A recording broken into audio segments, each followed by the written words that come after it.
боюнча кармалган Тайырбек Сарпашев абактан чыкты. Мурдагы биринчи вице-премьер-министр Тайырбек Сарпашев сенбөгө чырасы өзгөрдү. Бул тууралуу соттун маалымат кызматынан кабарлашты. Маалымат боюнча 1-Май райондук сотунун 2021-жылдын 29-июнундагы токтомуна ылайык Сарпашевге карата мурда тандалган камакка алуу түрүндөгү бөгөт коюу чарасы сотко чейинки өндүрүш жана соттук териштирүү аяктаганга чейин анын туруктуу жашаган жеринен кетпөөсү жөнүндө кол коюу түрүндө бөгөт коюу чарасына өзгөртүлдү.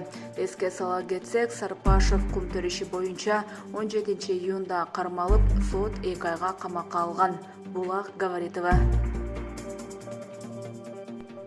Куудул Гүлжайна Атаканова көз жарды. Куудул ырчы Гүлжайна Атаканова кечээ 29-июнда экинчи ирет эне статусуна ээ болуп кыздуу болду. Бул тууралуу Куудулдун курбу кызы Акмарал Айдарова билдирди.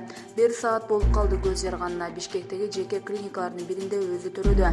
Аяш кызымдын салмагы 4 кг 300 грамм экен. Эне баланын ден соолугу жакшы, дарыгерлер жакшы карап төрөттү деди. Өзүм төрөгөндөй болуп толкунданып жатам. Көптөн бери минтип сүйүнө элек болчумун. Башыбызга баш кошулду деп аябай кубанып жатам, дейт Айдарова. Булак ЖТТВ.